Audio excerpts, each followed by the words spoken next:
بسم اللہ الرحمن الرحیم۔ شروع اللہ کے نام سے جو بڑا مہربان نہایت رحم کرنے والا ہے۔ یہ دنیا محبت ہے۔ وہ سب سے الگ لاجواب دکھنے والا شہزادہ ذوحان گل خان، جو دولت و شہرت اور تو اور اللہ نے اسے ہی حسن عطا کیا تھا، جیسے یونیورسٹی کی ساری لڑکیاں اس شہزادے پر مرتی تھیں۔ ذوحان کے گروپ میں لڑکوں سے زیادہ لڑکیاں موجود تھیں، یونی کی ہر لڑکی اس پر مرنے کو تیار تھی۔ لارب ملک نے کہا، اے میرا بھائی، کیسا ہے تو؟ لارب ملک ذوحان خان کا جگری یار، نہ صرف بھائی جیسا دوست تھا۔ یونی میں ان دونوں کی دوستی کی مثالیں دی جاتی تھی۔ ذوحان گل خان لارب کو اپنے بھائی سے بھی زیادہ عزیز رکھتا ہے۔ لارب نے کہا، یار کل تو آیا کیوں نہیں تھا؟ ذوحان نے کہا، ہاں بھائی، تھوڑا کام میں پھنس گیا تھا۔ اچھا، ہو گیا کام جس میں تو پھنس گیا تھا؟ لارب کو پتا تھا ذوحان کس کام کی باتیں کر رہا ہے۔ دونوں نے ایک زوردار قہقہ لگایا کہ اتنے میں معاشیت کی کلاس کا وقت ہو گیا۔ لارب نے کہا، چل ذوحان، معاشیت کی کلاس کا وقت ہو گیا ہے۔ ارے یار لارب، تو کیا کرے گا معاشیت کی کلاس لے کر؟ تجھے ساری کلاس چھوڑنے میں کوئی اعتراض نہیں ہے، لیکن میں دیکھتا ہوں معاشیت کی کلاس میں تو وقت سے پہلے جا کر بیٹھ جاتا ہے۔ دیکھ، ابھی بھی کلاس لینے میں 10 منٹ باقی ہے اور تجھے ابھی سے ہی جانا ہے۔ لارب ذوحان کی بات پر بس تھوڑا مسکرایا تو ذوحان نے اچھے سے یہ منظر دیکھا اور کہا، دیکھا، اب مجھے تو بتا کہ کیا بات ہے؟ کوئی تو بات ہے اس معاشیت کی کلاس میں جو تم مجھے بتا نہیں رہا۔ ذوحان کی بات پر لارب نے کہا، ہاں میں ابھی جاتا ہوں کلاس لینے، پھر آ کر بتاتا ہوں۔ تو ذوحان نے کہا، یار میں بھی آتا ہوں نا تیرے ساتھ۔ لارب ذوحان کی طرح امیر رئیس زادہ نہ تھا، لیکن اتنا تھا، لارب سیدھا سادہ لڑکا تھا۔ ذوحان سے بہت کم تھا، لیکن غریب نہ تھا۔ لارب کلاس میں آیا تو مس عائشہ آ گئی تھی۔ لارب نے ذوحان سے کہا، دیکھا، ہو گیا نا لیٹ، عائشہ بھی آ گئی ہے، لیکچر 8 بھی آ گئی ہے۔ تو ذوحان نے پوری کلاس میں نظر گھمائی، پھر کہا، کون ہے عائشہ اور کہاں ہے عائشہ؟ تو لارب نے حیرت سے ذوحان کو دیکھتے ہی بولا، جو آپ کی لیکچر 8 ہے نا، وہ ہے عائشہ، اور وہ مجھ سے بھی پہلے آ گئی۔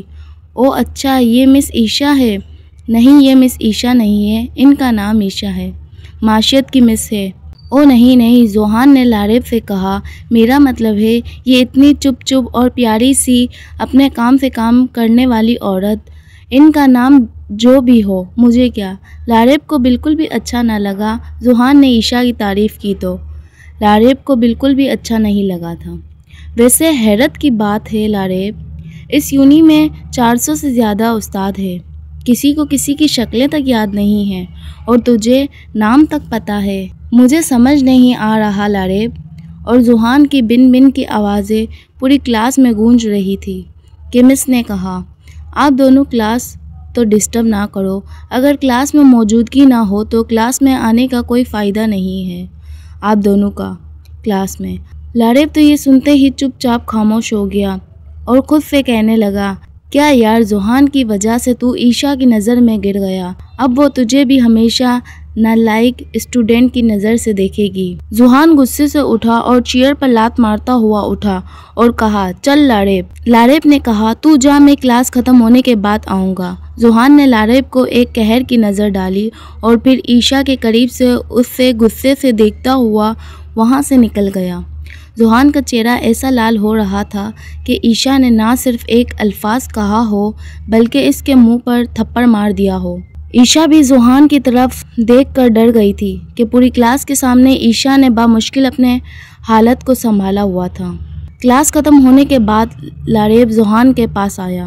ذوحان سے کہا، یار ذوحان، تو میرے خاطر چپ نہیں بیٹھ سکتا تھا؟ یار اس نے پوری کلاس کے سامنے مجھے ذلیل کیا، میں کیسے چپ بیٹھ جاتا؟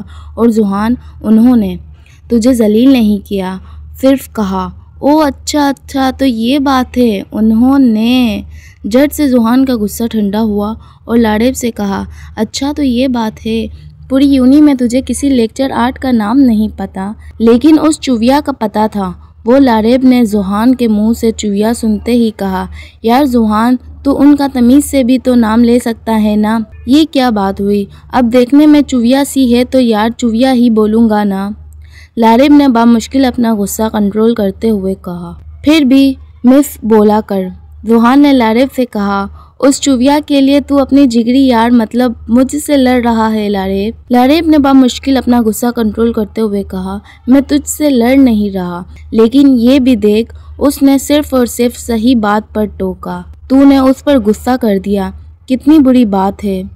ذوحان نے کہا، ہاں چل چل، یہ اچھی بری بات مجھے مت سکھا۔ اتنے میں یونی آف ہو گئی۔ سارے اسٹوڈنٹ اپنے گھر کی طرف نکل گئے کہ لارب اور ذوحان بھی پارکنگ ایریا کی طرف گئے۔ وہاں پر گاڑی میں بیٹھنے لگے کہ سامنے عشاء کو لارب نے جاتا ہوا دیکھا۔ ذوحان کو کہا، روک روک گاڑی کو روک۔ لارب نے اتنے زور سے کہا کہ ایک دم ذوحان بھی ہڑبڑاہٹ کا شکار ہوا اور کہا، یار لارب ایسے کون چیختا ہے، چیخ کر بولتا ہے، اگر تو آہستہ سے بھی بولتا تو بھی میں گاڑی روک دیتا۔ ہاں میں تجھے آ کر جواب دیتا ہوں۔ لارب جلدی سے گاڑی سے اتر اور عشاء کی گاڑی کی طرف بڑھ گیا جو کہ اپنی گاڑی میں بیٹھنے جا رہی تھی۔ لارب نے مس عشاء کر کے روکا تو عشاء نے پیچھے سے اپنا نام کی پکار سنی۔ پیچھے مڑ کے دیکھا تو لارب تھا۔ لارب نے کہا، السلام علیکم مس عشاء۔ ایسی پھٹی پھٹی اور ڈری ڈری نظروں سے لارب کو دیکھ رہی تھی، پھر ڈر سے کہا، وعلیکم السلام۔ عشاء کو لگا کہ یہ لڑکا اس سے بدلہ لینے آیا ہے۔ پارکنگ ایریا میں اس وقت کوئی نہ تھا۔ عشاء نے ڈرتے ہوئے سلام کا جواب دیا اور وہاں سے نکلنے کی تیاری پکڑی کہ پھر سے لارب نے روک لیا اور کہا، مس وہ مجھے کہنا تھا کہ آپ کے پاس معیشت کی جو ابھی مارکیٹ میں ایڈوانس بک آئی ہے، کیا وہ آپ کے پاس ہے؟ عشاء تو لارب کی بات سنتے ہی چونک گئی اور سوچ میں پڑ گئی، یہ کیا مطلب؟ یہ لڑکا پڑھتا بھی ہے، مطلب کلاس میں نہ صرف باتیں بلکہ پڑھائی کرنے بھی آتا ہے۔ ذوحان نے کہا، یار پتہ نہیں لارب اس چویا سے کیا باتیں کر رہا ہے، وہ بھی ایسے ہنس ہنس کر، چل جا کر دیکھتا ہوں۔ ذوحان بھی گاڑی سے اتر گیا اور لارب کی طرف بڑھ گیا۔ 2 منٹ تک عشاء کا کچھ جواب نہ آیا تو لارب نے کہا، مس کیا ہوا؟ عشاء جو اپنی سوچوں میں گم لارب کی بات پر کہا، جی وہ بک ابھی مارکیٹ میں نہیں آئی ہے، لیکن کراچی کی جانی مانی یونیورسٹی ہونے کی وجہ سے ہماری یونیورسٹی میں آ گئی ہے۔ میرے پاس ہے، لیکن ابھی تو میرے پاس بھی نہیں ہے، مطلب میرے گھر پر ہے۔ کیا آپ کو وہ پڑھنی ہے؟ جی مس عشاء۔ عشاء پھر ایک بار حیران ہوئی لارب کی بات پر۔ لارب کے منہ سے اپنا نام سنتے ہی، کیونکہ 400 کا اسٹاف تھا اور کسی اسٹوڈنٹ کو ٹیچر کا نام پتہ ہونا حیرت والی ہی بات ہے۔ حیرت کن نگاہوں سے عشاء نے لارب کو دیکھا اور کہا، جی ابھی تو میرے پاس نہیں ہے، میں کل گھر سے لے کر آ جاؤں گی۔ لارب نے پھر کہا، مس عشاء آپ کا بہت بہت شکریہ، میں نے ہر جگہ پتہ کیا تھا، مجھے نہیں ملی، اس لیے میں آپ کو تکلیف دے رہا ہوں۔ مس عشاء نے مسکراتے ہوئے ٹھیک ہے کہا کہ اتنے میں ذوحان وہاں پر آ گیا۔ ان دونوں کو مسکراتے ہوئے بات کرتا ہوا دیکھا تو تھوڑا پریشان سا ہوا۔ ذوحان نے عشاء کو اوپر سے لے کر نیچے تک تیز نظروں سے دیکھا تو عشاء وہاں سے نکلنے لگی کہ لارب نے کہا، عشاء اللہ حافظ۔ لارب کا ہر عمل نہ صرف عشاء کو بلکہ ذوحان کو بھی حیرت زدہ کر رہا تھا۔ عشاء لارب کو کا جواب دیتے وہاں سے نکل گئی۔ ذوحان نے لارب کو پہلی بار اتنا مسکراتا ہوا اور خوش دیکھا تھا۔ آخر کار اب تو چلے، اور ہاں اب تو مجھے بتائے گا کیا ماجرا ہے تیرا اور اس مس عشاء عرف چویا کا؟ لارب مسکراتے مسکراتے چویا الفاظ سن تو ذوحان پر غصے والی نظر ڈال گیا۔ لارب نے گاڑی میں بیٹھتے ہی کہا، یار ویسے تو وہ اپنی استاد ہے، لیکن کہیں سے بھی نہیں لگتی، ایسا لگتا ہے 20 سال کی لڑکی ہے، اپن سے چھوٹی اور پیاری کتنی ہے، سادی سی پڑھی لکھی سمجھدار لڑکی ہے، خوبصورت بھی ہے، رسپیکٹ فل بھی ہے اور اپنی زندگی میں خوش رہنے والی، کسی سے کوئی مطلب نہیں رکھتی۔ یار مجھے ایسی ہی لڑکی چاہیے اپنی زندگی میں۔ کیا بول رہا ہے؟ تجھے وہ سچ میں پسند ہے؟ ہاں میں اس سے پیار کرتا ہوں۔ اچھا سچ میں؟ ہاں تجھے پتہ ہے نا میں کسی لڑکی کے بارے میں اتنی بڑی بات نہیں کرتا۔ ذوحان خان نے کہا، ہاں بھائی پتہ ہے، لیکن تیرے پر تو یونی کی کتنی لڑکیاں مرتی ہے، پھر بھی تجھے وہی کیوں پسند ہے؟ مطلب اس کی عادتیں تو بہت سی لڑکیوں میں ہوتی ہے، اس کے اندر جو عادت ہے وہ تجھے بہت سی لڑکیوں میں مل جائے گی۔ ہاں عادت تو مل جائے گی، لیکن وہ تو نہیں ملے گی نا دوسری لڑکیوں میں۔ ذوحان کی بات سے لاریب کو اچھا نہیں لگا۔ اگلے روز جب ذوحان اور لاریب باتیں کر رہے تھے، لاریب نے جیسے ہی مس عائشہ کو دیکھا تو دیکھتے ہی فوراً عائشہ کی طرف نکل گیا، جیسے کہ کوئی پاگل عاشق کی طرح، جبکہ ذوحان یہ منظر دیکھتا ہی رہ گیا۔ اس کا دوست محبت میں کسی لڑکی کے لیے اسے اگنور کر رہا ہے۔ السلام علیکم مس عائشہ، عائشہ نے جوابی کہا۔ وعلیکم السلام، جی بولیں عائشہ، وہ آپ نے کہا تھا وہ مجھے بک ابھی مل سکتی ہے؟ عائشہ نے جوابی کہا، جی میری تھوڑی دیر میں کلاس ہے، میں آپ کو وہ بک کلاس میں ہی دوں گی۔ یہ کہتے ہی عائشہ وہاں سے نکل گئی۔ ذوحان نے کہا، دیکھا وہ جو تجھے منہ بھی نہیں لگاتی، کام تک کی بات وہ ٹھیک سے نہیں کرتی۔ لاریب کو غصے میں دیکھا اور کہا، چل جا کے کچھ کھاتے ہیں، اس کے بعد معاشیت کی کلاس بھی ہے۔ ذوحان نے لاریب سے کہا، تو آج بھی لے گا اس کی کلاس؟ جی میں روز لوں گا مس عائشہ کی کلاس۔ ذوحان اور لاریب یونی کے کیفے سے کھانا کھایا تو لاریب نے اپنی گھڑی کو دیکھا کہ تھوڑی ہی دیر میں کلاس شروع ہونے والی ہے۔ لاریب نے ذوحان سے کہا، چل یار پھر ملتے ہیں، میں جا رہا ہوں، کلاس شروع ہونے والی ہے، 15 منٹ باقی ہے، پھر ملتے ہیں۔ لاریب ذوحان کو بولتے ہی آگے جانے لگا تو ذوحان نے کہا، میں بھی آتا ہوں، تو اکیلا کیوں جا رہا ہے؟ لاریب نے ذوحان کو کہا، یار تو اس کو پریشان کرتا ہے۔ میں اس کو پریشان کرتا ہوں؟ وہ چوہیا ہی مجھ پر غصہ کرتی ہے۔ ہاں تو کرے گی بھی نا، تو نے پوری کلاس کو ڈسٹرب کیا تھا، اور اس کی جگہ اور کوئی بھی ہوگا نا، وہ بھی غصہ ہی کرے گا۔ ویسے بھی ہر لیکچر آج تجھے اچھے سے جانتی ہے کہ کون ہے تو۔ ذوحان، لاریب اور ذوحان کلاس میں بیٹھے ہی تھے کہ عائشہ نے لیکچر شروع کیا۔ پتہ نہیں ذوحان آج پھر باتوں میں گم پوری کلاس کو تنگ کر رہا تھا۔ عائشہ نے 6 سے بھی زیادہ بار کہا، ذوحان آپ کی وجہ سے پوری کلاس ڈسٹرب ہو رہی ہے، آپ خاموشی سے پڑھائی کیوں نہیں کرتے؟ لیکن ذوحان خان نے تو عائشہ کو تنگ کرنے کا پختہ ارادہ کر لیا تھا۔ آخر کار عائشہ کو یونی کی ہیڈ آفس میں جا کر ذوحان گل خان کی شکایت کر دی۔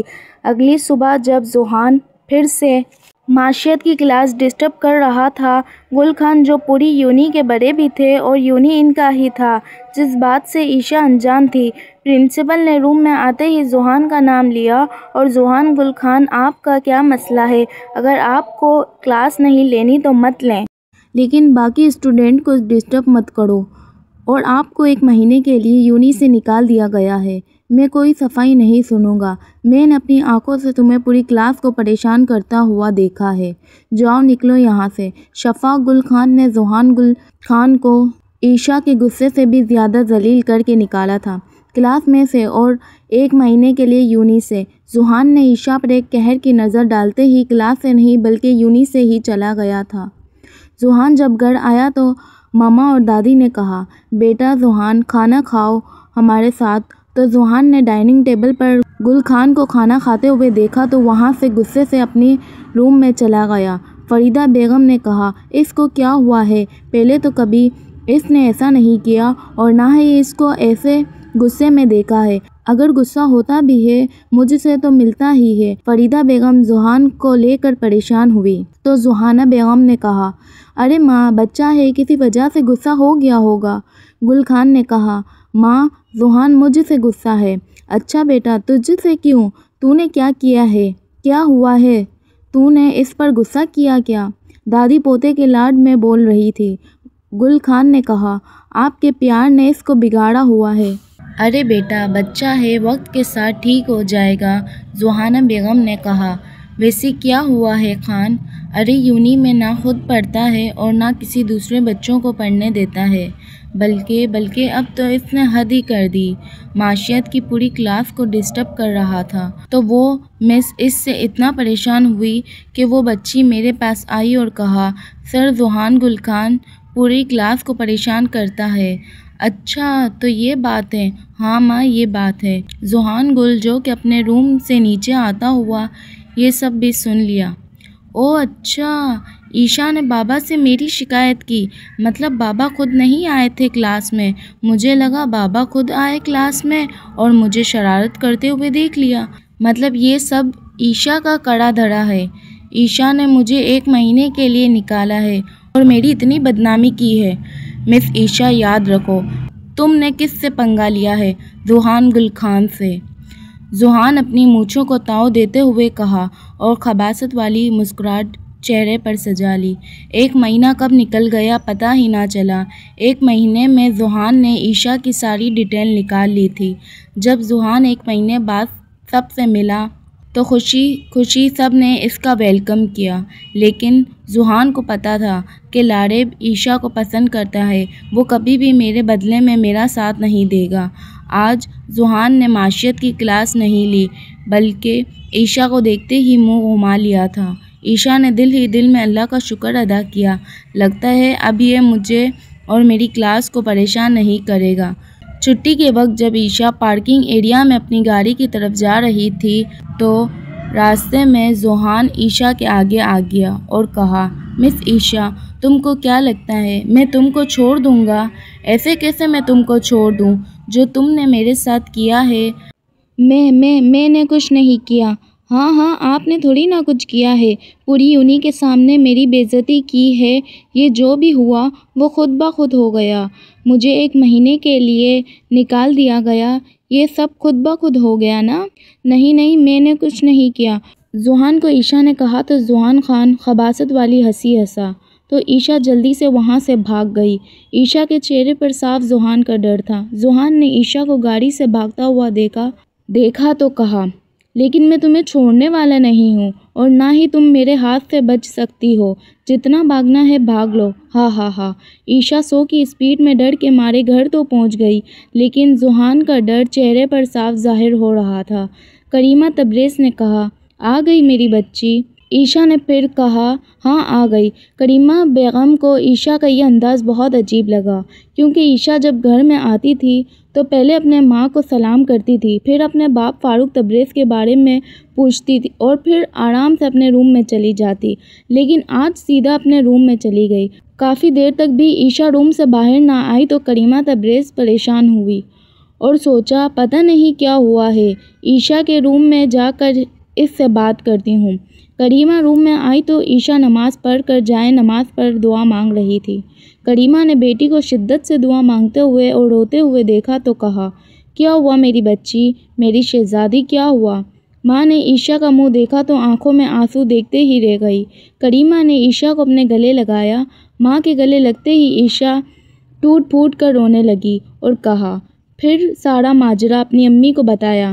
ماں نے کہا، ایسا کرنا، کل سے تم اس یونی میں جانا ہی نہیں، بلکہ کیا ضرورت ہے تم کو جاب کرنے کی؟ لیکن عیشا کو بڑے اچھے سے پتہ تھا، اگر عیشا نے اپنی جاب چھوڑ دی تو گھر تو پھر بھی چل جائے گا، لیکن ماں کی دوائیوں کا انتظام نہیں ہو پائے گا۔ اس لیے کہا، نہیں ماں، میں اس لڑکے سے نہیں ڈروں گی اور نہ ہی میں گھر بیٹھوں گی اور نہ ہی جاب چھوڑوں گی، بلکہ اسی یونی میں جاؤں گی اور کل بھی جاؤں گی۔ کریمہ تبریز نے بھی بیٹی کی ضد دیکھی تو اس کی حوصلہ افزائی کی۔ بامشکل عیشا رات کو سو پائی۔ صبح کریمہ تبریز کے اٹھانے پر آنکھ کھلی۔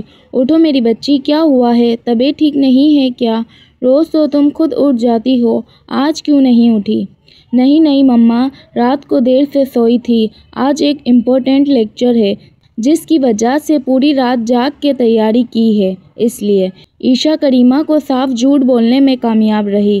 اچھا میری بچی، اب ٹھیک جلدی کرو ورنہ دیر ہو جائے گی۔ جی ماں۔ عیشا ناشتہ کرتے ہوئے ماں باپ سے روز کی طرح دعا لیتے ہوئے گھر سے نکل گئی۔ دل میں ڈر تو بہت تھا ذوحان کا، لیکن کیا کرتی، مجبوری تو تھی، گھر میں بیٹھ بھی تو نہیں سکتی تھی۔ عیشا یونی میں ٹھیک سے پہنچ گئی اور عیشا کو پتہ چلا کہ آج ذوحان آیا ہی نہیں ہے۔ سارا دن ٹھیک سے گزرا اور عیشا خیریت سے دوبارہ گھر بھی پہنچ گئی۔ ماں نے دیکھا تو دعا دی، سب ٹھیک چل رہا تھا، کوئی بھی مسئلہ نہ تھا کہ اچانک ان کے گھر کا دروازہ کھٹکھٹایا تو عیشا اور اس کی ماں کو لگا کہ عیشا کے بابا فاروق تبریز صاحب کے آنے کا وقت ہے۔ کریمہ تبریز نے دروازہ کھولا تو 4-5 گنڈے لوگ اندر گھس آئے۔ سارا گھر الٹ پلٹ کر دیا اور عائشہ کو اپنے ساتھ اٹھا کر لے گئے۔ وہ 4 لوگ تھے۔ چاروں نے عائشہ کو اپنے ساتھ گاڑی میں ڈال کر ذوحان کے فارم ہاؤس پر لے گئے، جو کہ شہر کے باہر ایک ویرانی سی جگہ پر تھا۔ فارم ہاؤس بہت بڑے ایکڑ میں پھیلا ہوا تھا۔ ذوحان نے فارم ہاؤس کو محل بنا کے رکھا ہوا تھا۔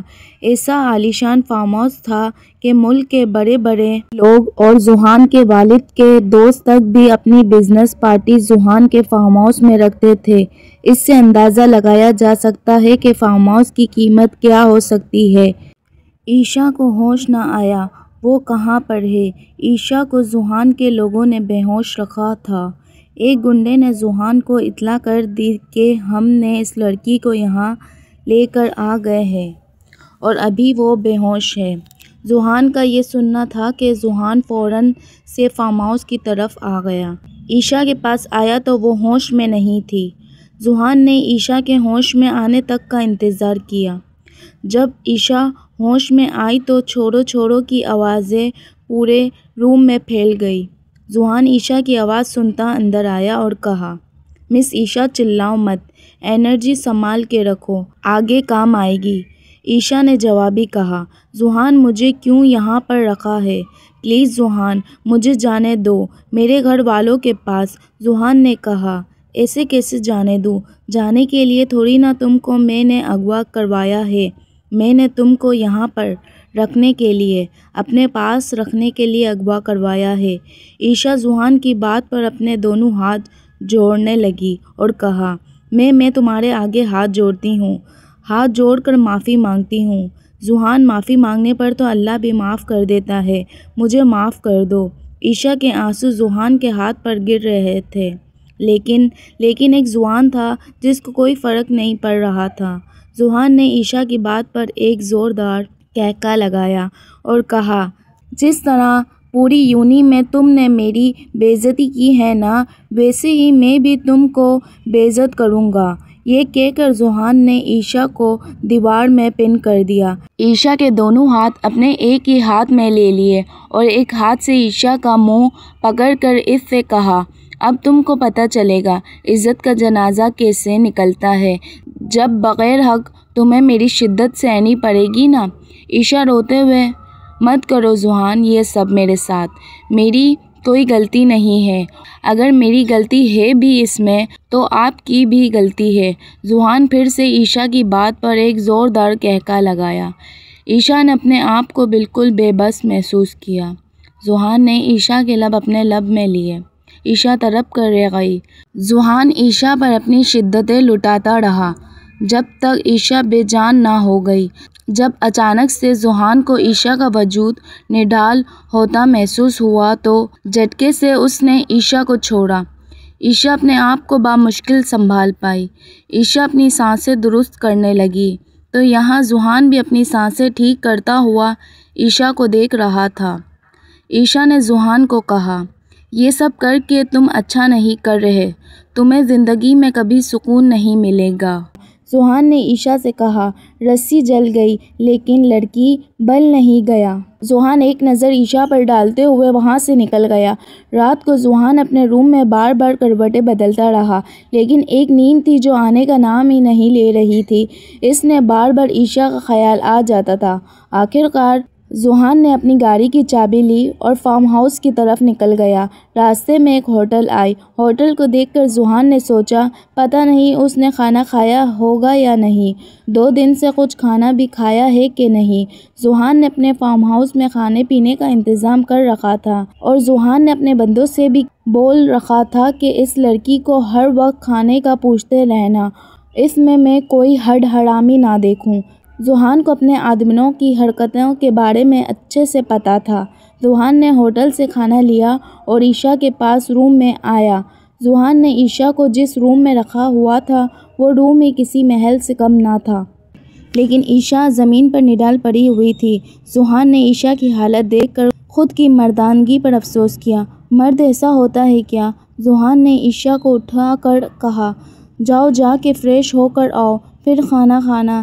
عائشہ نے ذوحان کی بات کو رد کرتے ہوئے کہا، نہیں مجھے نہیں کھانا۔ عائشہ اٹھو اور جاؤ، ورنہ تم کو پتہ ہے نا میں کیا تمہارے ساتھ کروں گا اور میں کیا کر سکتا ہوں، تو میرا ضمیر مت آزماؤ۔ عائشہ ذوحان کی حالت سے واقعی ڈر گئی تھی، تو ذوحان کی بات سنتے ہی عائشہ جلدی سے اٹھ کھڑی ہوئی اور فریش ہونے گئی۔ جب باہر آئی تو ذوحان کے چہرے پر ایک مسکراہٹ آئی۔ ذوحان نے کھانا نکال رکھا تھا۔ عائشہ سے کہا، کھانا یہاں پر رکھا ہوا ہے، جلدی سے ختم کرو، میں پھر آدھے گھنٹے بعد آؤں گا، تمہارا کھانا مکمل ہو جانا چاہیے۔ یہ بولتے ہی ذوحان وہاں سے نکل گیا۔ عائشہ نے 2 دن سے کچھ نہ کھایا تھا۔ کھانا ختم ہوا ہی تھا کہ ذوحان پھر سے عائشہ کے پاس آیا۔ عائشہ نے ذوحان کو کہا، ذوحان پلیز مجھے میرے گھر چھوڑ دو، میرے ماں باپ بہت بری حالت میں ہوں گے۔ ذوحان اور تم نے میری عزت بھی خراب کر دی ہے، اب میں کسی کو منہ دکھانے کے لائق نہیں رہی، اب تو تمہارا بدلہ بھی پورا ہو گیا نا، اب تو مجھے جانے دو۔ ذوحان نے جوابی کہا، ابھی میں نے تمہاری عزت پر ہاتھ ڈالا ہی کہاں ہے، ابھی تو تم کو میری غربت کا بھی پتہ چلے گا کہ خان لوگ کیسے ہوتے ہیں۔ عائشہ روتی ہوئی شکل لے کر ذوحان سے کہا، نہیں نہیں ذوحان، پلیز پلیز میرے ساتھ ایسا مت کرو۔ یہ بولتے ہی ذوحان کے نمبر پر فون آیا۔ ذوحان نے اٹھایا تو سامنے آواز سنتے ہی کہا، میں آ رہا ہوں۔ نہیں ایسا نہیں ہو سکتا ہے۔ یہ کہتے ہی ذوحان وہاں سے نکل گیا۔ دوسری طرف عائشہ نے شکر کی سانس لی۔ ذوحان گھر پہنچا تو پتہ چلا اس کی چھوٹی بہن جو ابھی 20 سال کی ہی ہے، وہ اپنے گھر کے باہر برتانہ حالت میں ملی۔ کسی نے اس کا ریپ کر کے اس کو گھر کے باہر پھینک دیا تھا، تو دادی اور ذوحانہ صاحبہ نے رو رو کر برا حل کر لیا تھا۔ ہاتھ میں نڈال بیٹی پڑی ہوئی تھی جو نہ کچھ کھا رہی تھی اور نہ ہی پی رہی تھی۔ ذوحان شافیہ کے پاس آ کر بیٹھا اور کہا، شافیہ میرا بچہ کیا ہوا ہے تم کو؟ ڈاکٹر نے بتایا کہ کسی نے اس کا ریپ کیا ہے۔ ذوحان بہن کی حالت دیکھ کر روتے ہوئے بولا، جس نے بھی یہ کیا ہے نا میں اس کو چھوڑوں گا نہیں۔ شفاق گل خان نے اپنی پوری طاقت لگا دی اور 2 دن میں ہی عائشہ کے گنہگاروں کو پھانسی ہو گئی، لیکن جو عزت گئی وہ نہ آ پائی اور نہ ہی اب شافیہ پہلے جیسی رہی۔ ہنسنا مسکرانا تو جیسے بھول ہی گئی ہو۔ اس دنیا میں کچھ درندوں نے شافیہ کو زندہ لاش بنا دیا۔ ہم صرف شافیہ کے لیے دعا کر سکتے ہیں۔ 4 دن سے ذوحان کو عائشہ کا کچھ پتہ نہ تھا۔ آخر ذوحان 4 دن بعد عائشہ سے ملنے آیا۔ ذوحان نے عائشہ کے روم کا دروازہ کھولتے ہوئے ذوحان نے عائشہ کے بال پکڑے اور بالوں سمیت کھینچ کے اسے کھڑا کر دیا جیسے عائشہ کوئی بے جان سی چیز ہو۔ عائشہ کی جان اور سسکی نکل گئی درد کے مارے۔ عائشہ روتے ہوئے ذوحان کے ہاتھ پیر جوڑ رہی تھی کہ مجھے معاف کر دو، مجھے معاف کر دو، لیکن جو حالت شافیہ کی درندوں نے کی تھی ذوحان نے اس سے بھی بدتر حالت عائشہ کی کر دی تھی۔ ذوحان نے شافیہ پر گرایا اور کہا، اگر بدوا دینی تھی تو مجھے دیتی، میری بہن کو کیوں دی؟ ہاں بتا لڑکی، بتا کیوں دی؟ تیری وجہ سے اس کی زندگی خراب ہو گئی۔ عائشہ یہ سب کے لیے تیار نہ تھی۔ عائشہ ذوحان کے اس عمل سے بے ہوش ہو گئی۔ عائشہ کی حالت دیکھ کر ذوحان کافی پریشان ہوا اور کہا، عائشہ عائشہ اٹھو۔ ذوحان نے ڈاکٹر کو بلایا تو پتہ چلا کہ عائشہ نے 4 دن سے نہ کھانا کھایا ہے اور نہ ہی پانی پیا ہے، جس کی وجہ سے یہ سب ہوا ہے اور یہ ڈپریشن کا بھی شکار ہے۔ ڈاکٹر نے کہا، آپ کو ان کا بہت خیال رکھنا پڑے گا، میں ان کو کچھ دوائیاں دے دیتا ہوں، ان کو دوائیاں وقت پر دینا، اور یہ ڈپریشن کا شکار ہے اس لیے ان کو زیادہ سے زیادہ خوش رکھنے کی کوشش کرو۔ ڈاکٹر نے کچھ دوائیاں دی۔ جب عائشہ ہوش میں آئی تو ذوحان نے کہا، لڑکی یہ دوائیاں اور کھانا لو ورنہ تمہارے ساتھ اچھا نہیں ہوگا۔ عائشہ بامشکل کہہ پائی، ویسے بھی میرے ساتھ اچھا نہیں ہو رہا ہے، مجھے جانے دو، اب تو میرے گھر والے بھی مجھے قبول نہیں کریں گے تو میں جی کر کیا کروں گی، مر جانے دو۔ ذوحان نے جوابی کہا، ہاں مر جانا لیکن ابھی کھانا کھا لو ورنہ میں کیا کروں گا اور میں کیا کر سکتا ہوں تمہارے ساتھ اس کا تم کو اندازہ بھی نہیں ہے۔ عائشہ نے ڈر کے جلدی سے کھانا کھا لیا اور دوائیاں کھا لی۔ ذوحان جو دوبارہ آیا تو عائشہ زمین پر سو رہی تھی۔ ذوحان نے عائشہ کو گود میں اٹھایا اور بیڈ پر ڈال دیا۔ ذوحان عائشہ کے برابر میں لیٹ گیا، کافی دیر عائشہ کا منجایا ہوا چہرہ دیکھ رہا تھا۔ آنکھوں سے آنسو گر کے چہرے پر سوکھ گئے تھے۔ عائشہ کی خوبصورتی برباد کر دی تھی ذوحان نے۔ جب اچانک عائشہ کی آنکھ کھلی اور ذوحان کو اپنے ساتھ لیٹا ہوا دیکھا تو ڈر کے اٹھ گئی۔ ذوحان کی بھی آنکھ کھل گئی۔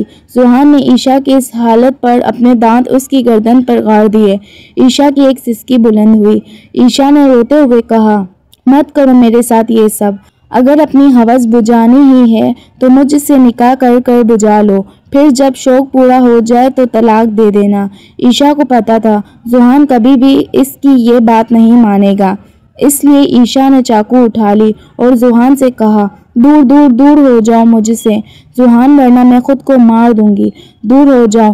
نہیں نہیں عائشہ، تم کچھ نہیں کرو گی، میں جا رہا ہوں، اس کو سائڈ پر رکھو۔ یہ کہتا ذوحان وہاں سے نکل گیا۔ ذوحان جب دوسری بار گھر آیا تو عائشہ کے لیے حسین و جمیل مہنگا ترین لال جوڑا خریدتا ہوا آیا اور عائشہ سے کہا، یہ پہن کر ریڈی ہو جاؤ، تھوڑی دیر میں مولوی صاحب آنے والے ہیں۔ عائشہ کو پتہ تھا اگر وہ ذوحان سے شادی نہیں بھی کرے گی تو کوئی بھی اس سے شادی نہیں کرے گا۔ جس طرح سے ذوحان نے اس کی حالت کر دی تھی اور اس کی بدنامی کر دی تھی، کوئی بھی لڑکا کبھی بھی عائشہ سے شادی نہیں کرتا، تو مجبوراً ذوحان کے ڈر سے عائشہ کو ذوحان کی بات ماننی ہی پڑی۔ اگر عائشہ ذوحان کی بات نہ بھی مانتی تو بھی جو ذوحان کو چاہیے تھا وہ ذوحان بغیر نکاح کے بھی حاصل کر لیتا۔ اس لیے عائشہ نے سوچا کہ حرام کام کرنے سے بہتر ہے نکاح جیسے جائز رشتے میں بن جاؤں۔ عائشہ نے ذوحان کا دیا ہوا لال جوڑا پہنا۔ عائشہ اس جوڑے میں بہت پیاری لگ رہی تھی۔ اتنے میں ذوحان مولوی صاحب کو لے آیا۔ جب ذوحان نے عائشہ کو دیکھا تو اس پر سے نظریں ہٹانا ہی مشکل تھا۔ پھر بھی نکاح شروع ہوا۔ مولوی نے کہا، ذوحان گل خان، والد شفاق گل خان، آپ کو عائشہ تبریز والد فاروق تبریز سے یہ نکاح قبول ہے؟ جی قبول ہے۔ دونوں نے 3 بار قبولے کی صدائیں لگائیں۔ مولوی نے کہا، آپ دونوں ایک دوسرے کے نکاح میں ہو آج سے، آپ ایک دوسرے کے ہوئے۔ مولوی کے جاتے ہی ذوحان نے عائشہ سے کہا، یہ سوچنا بھی مت کہ میں تم کو ہاتھ لگاؤں گا، میں تو تم کو چھوؤں گا بھی نہیں، بس اب تم ساری زندگی اپنے گھر میں میرے نام کے ساتھ بیٹھی رہو گی۔ یہ کہہ کر ذوحان عائشہ کو عائشہ کے گھر لے گیا تو وہاں عائشہ نے فاروق تبریز کو دیکھا اور کہا، بابا بابا۔ فاروق نے کہا، آگے مت آنا منحوس اولاد، کھا گئی تو اپنی ماں کو۔ ہاں ٹھیک سنا، تیری ماں اس دنیا میں نہیں رہی، وہ تیرے غم سے چل بسی مجھے چھوڑ کر، اب کیوں آئی ہے اپنے یار کے پاس ہی چلی جانا۔ نہیں بابا نہیں، میں، عائشہ نے بامشکل اپنے آپ کو سنبھالتے ہوئے کہا، بابا میری کوئی غلطی نہیں ہے، بابا مجھے معاف کر دو، بابا میری بات تو سنو۔ لیکن فاروق تبریز تھے جو کہ عائشہ کی بات سننے کو تیار ہی نہ تھے۔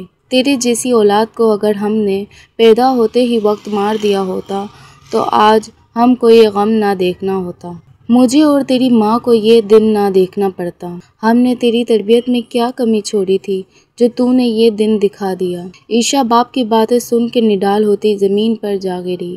ذوحان نے عائشہ کو اپنے مضبوط ہاتھوں میں پکڑ لیا۔ ذوحان نے جوابی کہا، انکل اس میں عائشہ کی کوئی غلطی نہیں ہے اور میں آپ کو کچھ بھی الٹا سیدھا اپنی بیوی کو کہنے نہیں دوں گا۔ ہاں تو عائشہ اپنے اس عاشق کو یہاں سے لے کر جا، مر گیا تیرا باپ اور تیری ماں بھی۔ ذوحان نے غصے میں عائشہ کا ہاتھ پکڑا اور وہاں سے لے گیا۔ پورے راستے عائشہ کی آنکھوں سے آنسو ہی نکل رہے تھے، بار بار ماں کا چہرہ سامنے آتا تھا۔ عائشہ اپنا درد کس کو سناتی، ایک باپ تھا اس نے بھی منہ موڑ لیا تھا۔ ذوحان نے بہت سوچ کر عائشہ کو اپنے گھر ہی لے گیا۔ خان ویلا میں کھانے کا وقت ہو رہا تھا۔ ذوحان اندر گھسا تو سب کھانا کھا رہے تھے۔ جیسے ہی سب کی نظریں ذوحان پر گئی، سب نے حیران کن نگاہوں سے ذوحان اور عائشہ کو دیکھا۔ لال جوڑے میں عائشہ کوئی پری لگ رہی تھی۔ سب چونک کر کھڑے ہوئے۔ روتی ہوئی عائشہ کو دیکھا تو دادی نے کہا، ذوحان بیٹا یہ لڑکی کون ہے اور تمہارے ساتھ کیا کر رہی ہے اور یہ رو کیوں رہی ہے؟ دادی نے جلدی سے شافیہ کو کہا، عائشہ کو پانی دو۔ ذوحان نے دادی کو جوابی کہا، یہ مسز ذوحان خان ہے، یہ میری بیوی ہے، نکاح کیا ہے میں نے اس سے۔ یہ سننا تھا کہ سب کی سٹی گم ہو گئی، یہاں تک کہ دادی بھی پریشان ہوئی۔ عیشا کی حالت دیکھ کر سب کو ایک بات سمجھ آ ہی گئی تھی کہ یہ نکاح ہو نہ ہو زبردستی ہی ہوا ہے۔ شفیق گل خان عیشا کو دیکھ کر فوراً پہچان گئے۔ بیٹا تم معاشیات کی لیکچر آرٹ ہو نا؟ ذوحان نے جوابی کہا۔ ہاں بابا، یہ معاشیات کی لیکچر آرٹ مس عیشا ہے جو کہ اب میری بیوی ہے۔ دادی نے کہا یا اللہ اور منہ پر حیرانی سے ہاتھ رکھ لیا۔ ذوحانہ صاحبہ نے بیٹے سے کہا مطلب تم نے اپنی لیکچر آرٹ سے ہی شادی کر لی؟ اب دادی آپ کے پوتے کو کوئی پسند آئے تو کیا میں کسی اور کے لیے اس کو چھوڑتا؟ اس لیے میں نے شادی کر لی۔ کیوں بابا، ٹھیک کیا نا؟ دادی نے کہا ہاں میرا پوتا، میرا بچہ، تو نے ہمارے خاندان کا نام اونچا کر دیا۔ ذوحانہ صاحبہ یا اللہ میں اس لڑکی کا کیا کروں، مجھے تو اس سے پریشان کر دیا ہے۔ ذوحان نے جوابی کہا اب اس گھر میں عیشا کی وہی عزت اور رتبہ ہوگا جو میرا ہے۔ ذوحان نے عیشا کا ہاتھ پھر سے پکڑا اور اپنے روم میں لے کر چلا گیا۔ ذوحان نے عیشا سے کہا رونا بند کرو اور بیڈ پر آرام کرو، میں باہر جا رہا ہوں، شام تک آؤں گا۔ ذوحان یہ کہہ کر دادی اور ماں کے پاس آ گیا اور کہا عیشا کے لیے روم میں کھانا بھجوا دو، میں باہر جا رہا ہوں۔ دادی کھانا لے کر ذوحان کے روم میں گئی تو عیشا ابھی بھی رو رہی تھی۔ دادی نے عیشا کے پاس آ کر کہا بیٹا اگر ذوحان تم کو پسند کرتا ہے تو وہ تمہیں خوش بھی رکھے گا، ورنہ وہ شادی کا فیصلہ اس طرح کبھی بھی نہیں کرتا۔ میں تمہارے ہاتھ جوڑتی ہوں، میرے پوتے کی طرف سے مجھے معاف کر دو۔ اس کی وجہ سے شاید تمہارا بہت دل ٹوٹا ہے، تبھی آج کے دن تم اتنا رو رہی ہو۔ میں تمہارے ہاتھ جوڑتی ہوں، میرے پوتے کو معاف کر دو، اسے معاف کر دو۔ اور عیشا بیٹا یہ کھانا کھا لو اور کچھ بھی چاہیے ہو تو ہم کو بتا دینا، ٹھیک ہے؟ عیشا نے جوابی دادی کی طرف مسکرا کر دیکھا۔ ذوحان روم میں آیا تو کھانا ویسا کا ویسا ہی پڑا ہوا تھا اور عیشا بیڈ پر بیٹھی گمسم سی تھی۔ ذوحان نے عیشا کے لیے مہنگے ترین کپڑے اور باقی ضرورت کا سامان لے کر آیا تھا۔ ذوحان نے عیشا سے کہا یہ سب آپ خود اپنے ہاتھ سے بعد میں جگہ پر رکھ لینا، اور ابھی تک کھانا کیوں نہیں کھایا؟ کھانا کھاؤ جلدی سے، کھانا ورنہ میں اپنے ہاتھوں سے کھلا دوں گا۔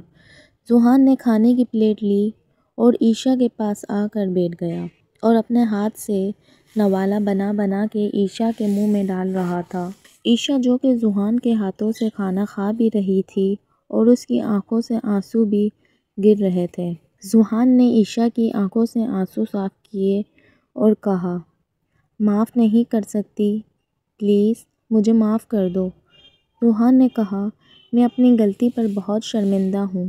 عیشا نے جوابی کہا ہاں میں آپ کو ایک شرط پر معاف کر سکتی ہوں۔ ٹھیک ہے، میں تمہاری ہر شرط ماننے کو تیار ہوں۔ اچھا تو مجھے میری ماں لا کر دے دو، میں آپ کو معاف کر دوں گی۔ ذوحان نے مایوسی سے عیشا کو دیکھا اور کہا یہ منظر ایسا تھا کہ ذوحان کے دل پر کسی نے خنجر چلا دیا ہو نہ ہو ذوحان کی حرکت کی وجہ سے ہی عیشا کی ماں کو ہارٹ اٹیک آیا تھا، جس کی وجہ سے وہ اس دنیا سے رخصت ہو گئی تھی۔ ذوحان نے مایوسی سے کہا عیشا یہ ممکن ہوتا تو میں کب کا تمہاری ماں کو تمہارے پاس لا دیتا، لیکن یہ ممکن ہی نہیں ہے۔ ذوحان کی فیملی نے عیشا کو دل سے ایکسیپٹ کر لیا تھا۔ عیشا اور ذوحان کی شادی کو 2 سال ہو گئے تھے۔ دونوں ایک دوسرے کے ساتھ کافی اٹیچ ہو گئے تھے۔ ذوحان روم میں آیا تو عیشا بیڈ پر بیٹھی ہوئی سو رہی تھی۔ ذوحان نے عیشا کی گود میں سر رکھ کر لیٹ گیا۔ عیشا کی آنکھ اچانک جھٹ سے کھلی تو عیشا نے ذوحان کا سر ہٹانا چاہا، لیکن ذوحان بھی ریڈھ بنا ہوا تھا۔ پھر کچھ دیر بعد ذوحان نے عیشا کا منہ پیار سے پکڑا اور کہا اپنے شوہر کو دل سے قبول کر لو میری جان، اور گال پر کس کی۔ عیشا مسکرا گئی۔ ذوحان نے 2 سال میں عیشا سے معافی بھی مانگ لی تھی اور اس کا دل بھی جیت لیا تھا۔ ذوحان کے گھر والوں نے عیشا کو بہت پیار سے رکھا تھا۔ ذوحان ہر روز عیشا سے پیار کا اظہار کرتا تھا اور اسی امید میں 2 سال گزر گئے تھے کہ ایک نہ ایک دن عیشا ہاں بول دے گی، اور آخر کار وہ دن آ ہی گیا جس دن عیشا نے ذوحان کو ہاں بول دیا۔ ذوحان نے بغیر موقع دیے عیشا پر حاوی ہوا۔ ذوحان نے عیشا کے لب پر دانت گاڑے تو عیشا نے ایک آہ بھری۔ عیشا نے جوابی کہا، ذوحان آہستہ۔ ذوحان کا ایک حسین ترین قہقہ بلند ہوا۔ ذوحان نے عیشا کی گردن پر اپنے محبت کے سوغات چھوڑتا ہوا نیچے کی طرف آیا۔ ذوحان کی قربت اور شدت سے عیشا کی سسکیاں پورے روم میں گونج رہی تھیں۔ دو محبت کرنے والوں کا ملن عبادت مکمل ہوا۔ ذوحان کی قربت سے عیشا پہلے سے زیادہ حسین اور خوبصورت ہو گئی تھی۔ ذوحان کی محبت اور پیار سے عیشا نے اپنی نئی زندگی کا آغاز کیا۔ کچھ وقت بعد اللہ نے ان کے یہاں ایک بیٹا عطا کیا۔ ذوحان کی محبت اور بھی عیشا کے لیے بڑھ گئی تھی، بلکہ سارے گھر والے عیشا کو محبت کی نظر سے دیکھتے تھے۔ عیشا اور ذوحان نے اپنی نئی زندگی کا آغاز کیا۔ مکمل۔